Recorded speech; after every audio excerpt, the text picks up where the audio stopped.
¿Cómo están? ¿Qué han hecho? ¿Qué no han hecho? Pero esperen un segundo, arreglamos la parte del micrófono. Del micrófono acá, esperen un segundo. Vamos a leer El Lobo Estepario de Hermann Hesse, uno de mis libros favoritos. Lo he leído ya 2 veces. Aquí está la portada, pero espérense un segundo. Arreglo lo del micrófono. Un segundo, aquí, micrófono. El volumen, el output y toda esa vaina. A ver. Listo. Ya.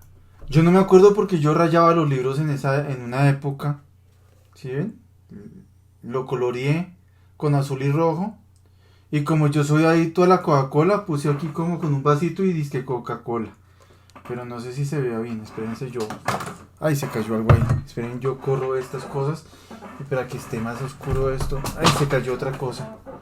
Espérense un segundo. Ya. A ver si ven. ¿Cómo hacemos para...? Espérense un segundo, ya les muestro ahorita para que no brille tanto. Miren, yo había dibujado un vasito, ¿sí ven aquí? Aquí, un vasito que decía Coke. Y bueno, no sé si se brille tanto acá por este lado. Bueno, en todo caso yo le hacía muchos apuntes aquí a esto. Venga a ver si con esta luz se puede ver. A ver. No, no se puede. ¿O sí? No. El hecho es que vamos a empezar, bueno, vamos a saludar primero, se me había olvidado. Hola, ¿cómo están? ¿Qué han hecho y qué no han hecho? Y bienvenidos a su canal Hanson Angel Life and Fan, su espacio, su canal, nuestro canal, el canal de todos. Llevo tiempo sin leer libros nuevos, repasé, ¿se acuerdan que terminamos de leer Pandemonium? Vamos a leer El Lobo Estepario, pues tengo que volverme a estar juicioso otra vez con la lectura. Si ven acá un rayón, es que hoy mi papá sin culpa me rayó acá la frente.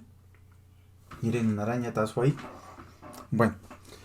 El hecho es que les cuento que también yo no rayaba los libros o no rayo ningún libro, solo fue este libro. Le coloreé con azul y rojo con un micropunta, le puse isque lobito, lo marqué es que en la portada con mi nombre, puse ahí Andrés Ángel, no sé si se vea. Ahí se ve. Andrés Ángel. Miren, de este lado se ve mejor. No, miren, ahí dice lobito. Bueno, al final de todo el libro, yo escribí lo siguiente.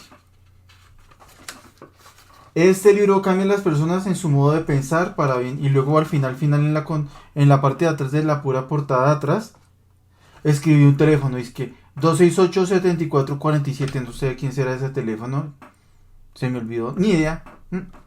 Marqué como un degenerado líneas, renglones, marcaba, subrayaba las palabras, las frases buenas. Es más, alguien me puso una cosa de pentagramas con claves musicales en la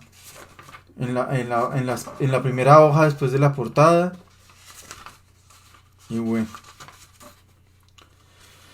este libro se llama El Lobo Estepario, es de Hermann Hesse. Hermann Hesse, ahí les voy a poner, se escribe Hermann, Hesse es el apellido. El libro de bolsillo, Alianza Editorial Madrid. Título original de Steppenwolf. Der Steppenwolf, debe ser alemán porque pues DERSTPPN Wolf, traductor Manuel Manzanares. Fue traducido por Manuel Manzanares. La primera edición fue en el libro de bolsillo en el 67, 24ª edición en el libro de bolsillo en el 93. Bueno, acá venimos con la introducción y espérense, yo voy a poner entonces la luz. Este libro toca ponerle para que pese ahí lo de la luz. Vamos a... Listo, entonces miren, acá vamos a ponerle la luz para que... Yo tengo acá ahora, me conseguí una caja negra. Acá iba el control remoto no, venía el mando y unos cables de la Xbox X Series, de la Series X, sí. Entonces yo pongo ahora el libro acá. ¿Cierto? Entonces yo voy a poner el libro ahí, espérense. Me pongo acá. Pongo acá mi crema de mi vaina de mi brazo que estoy lesionado para desinflamar la lesión.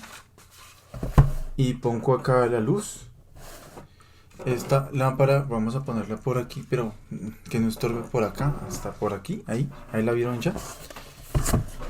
Me voy a acercar un poco. Ya. Está haciendo un poco de calor, pero después me hace frío y pues no quiero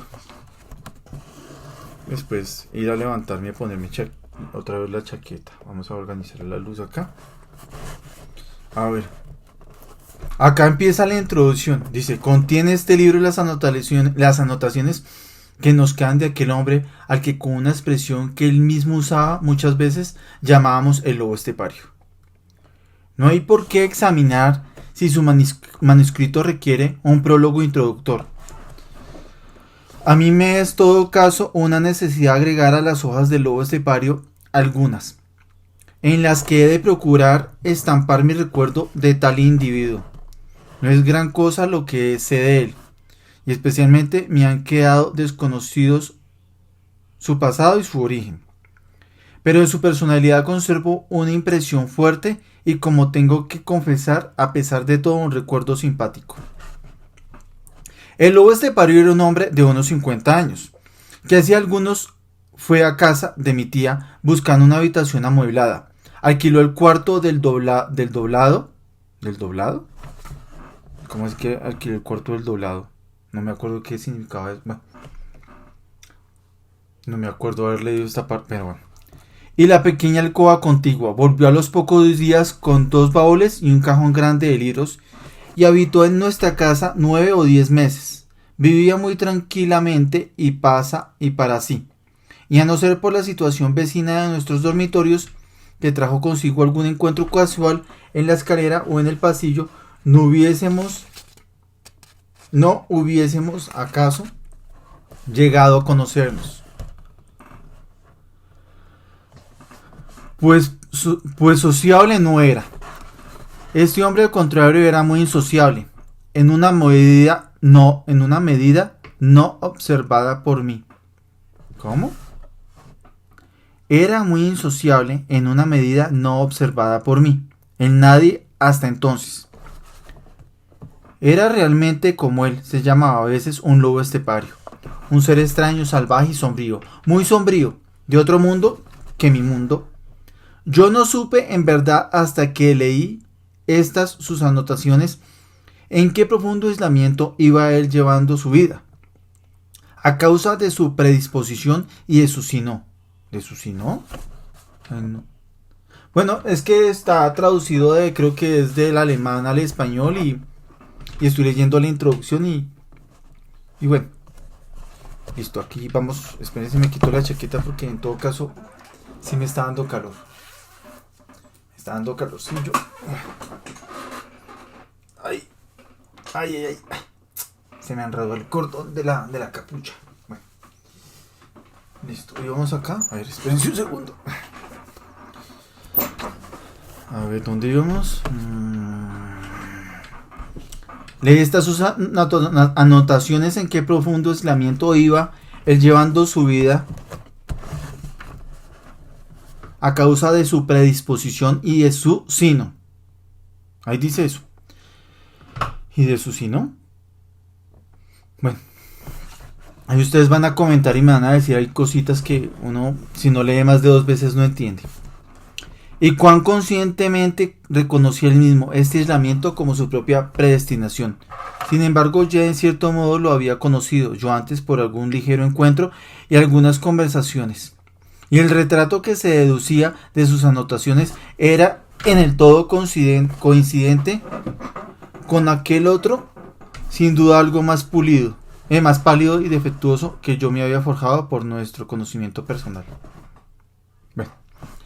Por casualidad estaba yo presente en el momento en que el lobo estepario entró por vez primera en nuestra casa y alquiló la habitación a mi tía. Llegó a medianoche, los platos estaban aún sobre la mesa y yo disponía de media hora antes de tener que volver a mi oficina. No he olvidado la impresión extraña y muy contradictoria que me produjo en el primer encuentro. Entró por la puerta cristalera después de haber llamado a la campanilla y la tía le preguntó en el corredor medio a oscuras lo que deseaba. Pero el lobo estepario había levantado olfateante su cabeza afilada y rapada, y oliendo con su nariz nerviosa en derredor exclamó antes de contestar ni de decir su nombre: ¡Oh! Aquí huele bien. Y al decir esto sonreía, y mi tía sonreía también, pero a mí se me antojaron más bien cómicas estas palabras de saludo y tuve algo contra él. Bien, dijo: vengo por la habitación que alquila usted. Solo cuando los tres subimos la escalera hasta el doblado pude observar más exactamente al hombre. No era muy alto, pero tenía los andares y la posición de cabeza de los hombres corpulentos.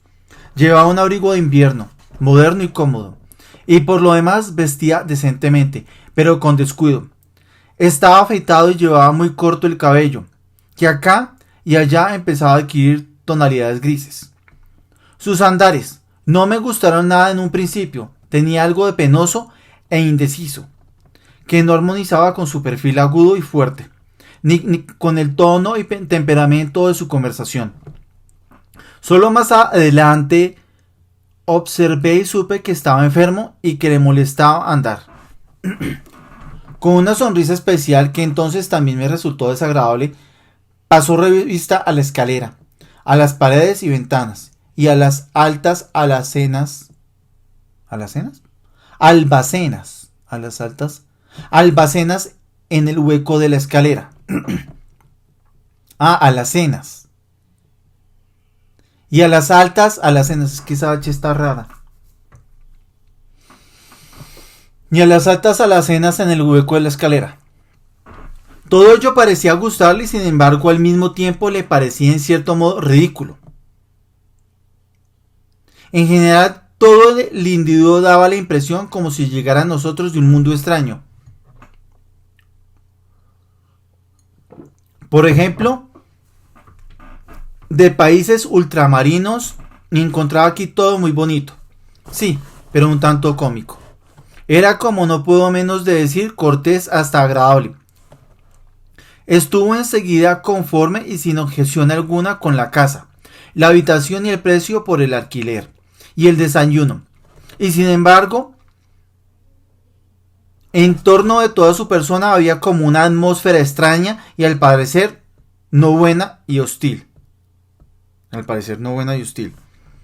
Alquiló la habitación, alquiló también la alcoba contigua, se enteró de todo lo concerniente a calefacción, agua, servicio y orden doméstico.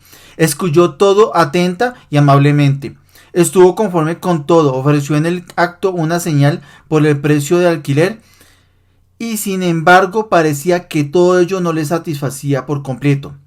Se hallaba así propio ridículo en todo aquel trato y como si no lo tomara en serio, como si le fuera extraño y nuevo alquilar un cuarto y hablar en cristiano con las personas.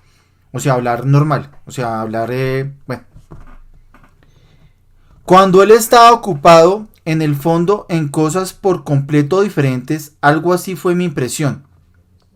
Y ello hubiera sido desde luego muy mala. ¿Qué? Espérense.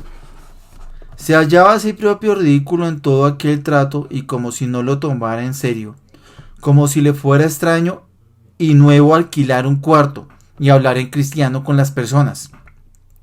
Cuando él estaba ocupado en el fondo en cosas por completo diferentes, algo, es punto aparte, algo así fue mi impresión. Y ello hubiera sido desde luego muy mala. La impresión, está hablando desde la impresión que hubiera sido muy mala. Algo así fue mi impresión y ella hubiera sido desde luego muy mala. A no estar entrecruzada y corregida por toda clase de pequeños rasgos.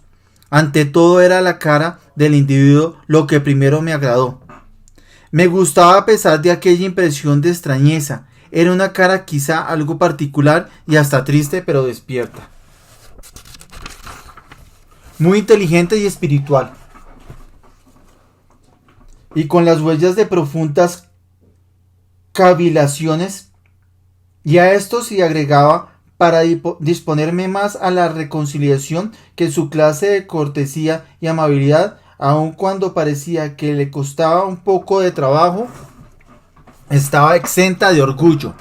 Al contrario, había en ello algo casi emotivo, algo como suplicante, cuya explicación encontré más tarde, pero que desde el primer momento me previno un tanto en su favor.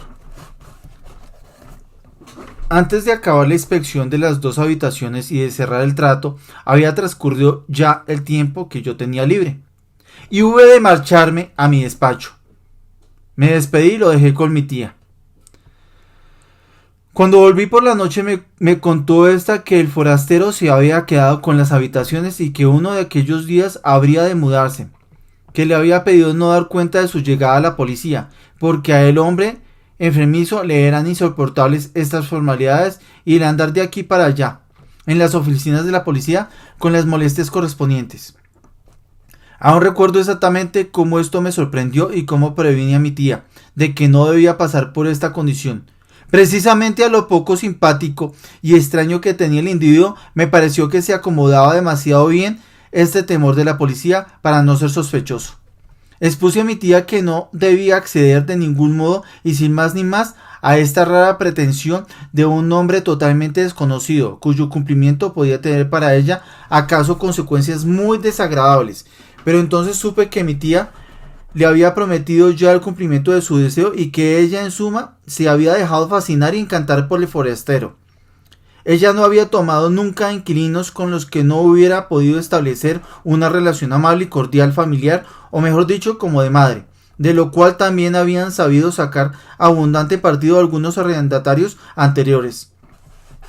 Y en las primeras semanas todo continuó así, teniendo yo que objetar más de 4 cosas a nuestro inquilino, mientras que mi tía lo defendía en todo momento con calor.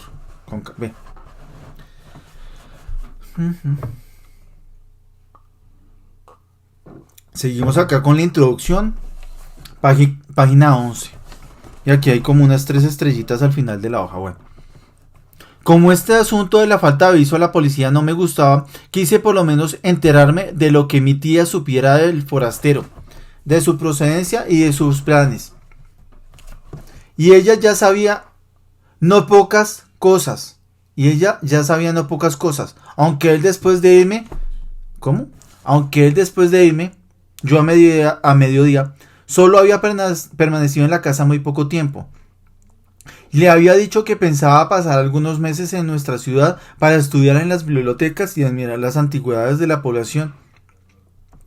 En realidad no le gustó a mi tía que alquilase el cuarto solo por tan poco tiempo, pero evidentemente él la había ganado para sí. A pesar de su aspecto un tanto extraño, en resumen, el departamento estaba alquilado y mis objeciones llegaron demasiado tarde. ¿Por qué dijo que olía aquí también? Pregunté. A esto me contestó mi tía, que algunas veces tiene muy buenas ideas. Me lo figuró perfectamente. En nuestra casa huele a limpieza y orden, a una vida agradable y honrada, y eso le ha gustado. Parece como si ya hubiese perdido la costumbre y lo echara de menos. Bien, pensé, a mí no me importa, pero dije, si no está acostumbrado a una vida ordenada y decente, ¿cómo vamos a arreglarnos? ¿Qué vas a hacer tú si es sucio y lo mancha todo, o si vuelve a casa borracho todas las noches? Ya lo veremos, dijo ella riendo. Y yo lo dejé estar, y en efecto, mis temores eran infundados. El inquilino, si bien no llevaba en modo alguno una vida ordenada y razonable, no nos incomodó ni nos perjudicó aún. Hoy nos acordamos de él con gusto. Pero en el fondo, en el alma, aquel hombre nos ha molestado y nos ha inquietado mucho a los dos. A mi tía, a mí, y dicho claramente aún, no me deja en paz. De noche sueño a veces con él y en el fondo me siento alterado e inquieto por su causa, por la mera existencia de un ser así, aun cuando llegue a tomarle verdadero afecto.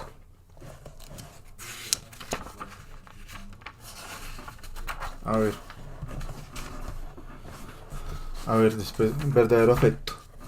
Un carrero trajo 2 días después las cosas del forastero, cuyo nombre era Harry Holder, o Harry Holder.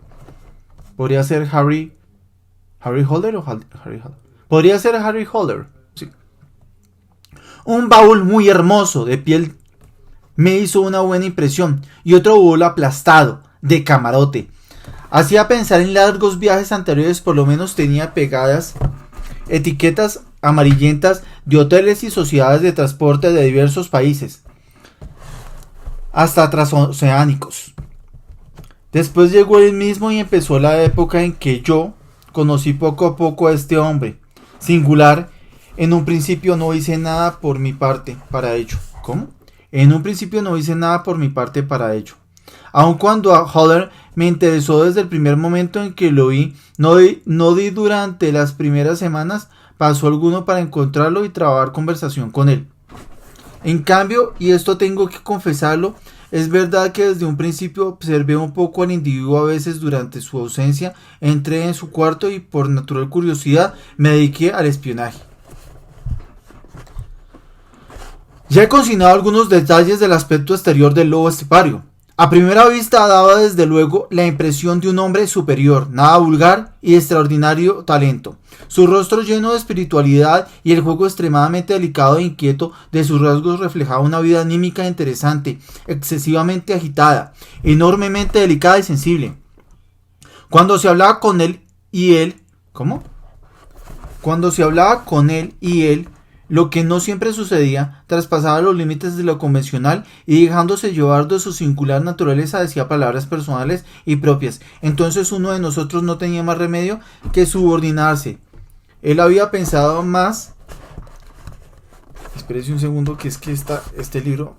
Ya. A ver, ¿dónde está? Él había pensado más que otros hombres. Poseía en asuntos del espíritu aquella serena... ¿Qué? ¿Él había qué? Un segundo. Toco quitar esto de acá. A ver.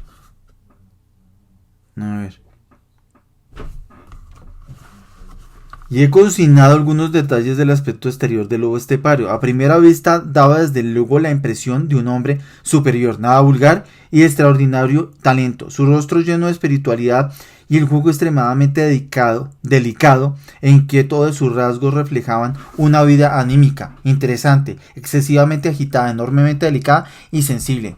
Cuando se hablaba con él y él, ¿pero por qué dice con él y él? Con él y él.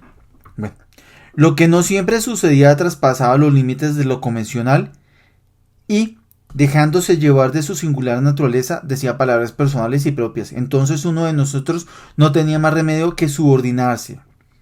Él había pensado más que otros hombres, poseía en asuntos del espíritu aquella serena objetividad, aquella segura reflexividad y sabiduría que solo tienen las personas verdaderamente espirituales, a las que falta toda ambición y nunca desean brillar ni convencer a los demás, ni siquiera tener razón. Como este es un libro como de reflexión y como diferente, es anticonvencional, entonces hay expresiones o frases que uno tiene que leer otra vez o pues ustedes pueden devolver y volver a escuchar.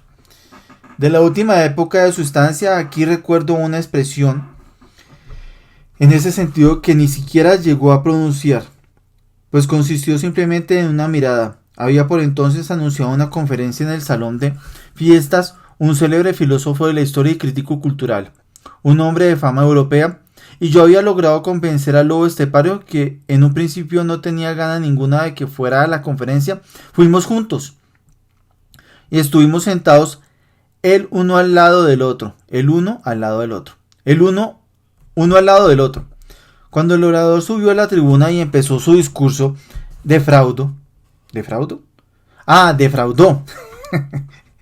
Defraudó por la manera presumida y frívola de su aspecto. A más de 4 oyentes que se lo habían figurado. A más de cuatro oyentes que se lo habían figurado como una especie de profeta. Cuando empezó a hablar diciendo al auditorio algunas lisonjas y agradeciéndole que hubiese acudido en tan gran número, entonces me echó el lobo estepario una mirada instantánea, una mirada de crítica de aquellas palabras y de toda la persona del orador, una mirada inolvidable y terrible, sobre cuya significación podría escribirse un libro entero. La mirada no solo criticaba a aquel orador y pulverizaba al hombre célebre con su irresistible ironía, eso era en ella lo de menos. La mirada era mucho más triste que irónica, era insondable y amargamente triste. Su contenido era una desesperanza callada, en cierto modo irremediable y definitiva, y en cierto modo también convertida ya en forma y en hábito. Con su desolado resplandor iluminaba no solo la persona del envejecido, del envanecido conferenciante y ridiculizaba y ponía en evidencia la situación del momento, la expectativa de la disposición del público y el título un tanto pretencioso del discurso anunciado. No, la mirada del lobo estepario atravesaba penetrante todo el mundo de nuestro tiempo, toda la fiebre de actividad y el afán de arribismo, la vanidad entera y todo el juego superficial de un espiritualismo fementido y sin fondo. ¡Ay! Y por desgracia la mirada profundizaba aún más, llegaba no solo a los defectos y las desesperanzas de nuestro tiempo, de nuestra espiritualidad y de nuestra cultura, llegaba hasta el corazón de toda la humanidad, expresaba elocuentemente en un solo segundo la duda entera de un pensador, de un sabio que quizá en la dignidad y en el sentido general de la vida humana, aquella mirada decía: mira, estos monos somos nosotros. Mira, así es el hombre, y toda celebridad, toda discreción, todas las conquistas del espíritu, todos los avances hacia lo grande, lo sublime y lo eterno, dentro de lo humano, se vinieron a tierra y era un juego de monos. Bueno, hasta aquí estamos en la página 14. Estamos en un momento en que estamos en la introducción todavía. En la introducción. Si no han entendido, pues vayan devolviendo y vayan escuchando nuevamente. Es un libro un poco filosófico, anticonvencionalista. Y bueno, la cubierta del libro la hizo Daniel Hill. Y más adelante en el próximo vídeo, pues en el próximo vídeo donde sigamos leyendo, seguimos con el libro. El libro tiene... ¿Cuántos capítulos tiene el libro? Tiene 3, pero son largas porque son... No, mentiras, tiene 3, pero son largas, no. Tiene 234 páginas. Espero que les haya parecido genial. Si no entienden, pues vayan devolviendo y vayan repitiendo lo que les leí. Vamos aquí a leer la parte de atrás. Entonces vamos a ver. La obra narrativa, ensayística y poética de Hermann Hesse 1887-1962 tiene como hilo conductor el propósito de iluminar la zona oscura de la condición humana a fin de poner al descubierto su carga trágica y su incierto destino. Entre sus grandes novelas, El lobo estepario ocupa un lugar singular como encrucijada de todas sus obsesiones e intuiciones y como exponente de su singular talento para el relato. El protagonista de la historia, Harry Holder, un ser solitario e incomunicativo, extraño y extrañado, se ha convertido en un arquetipo literario en el que se reconocen quienes padecen los devastadores efectos deshumanizadores de una sociedad insolidaria y atomizada.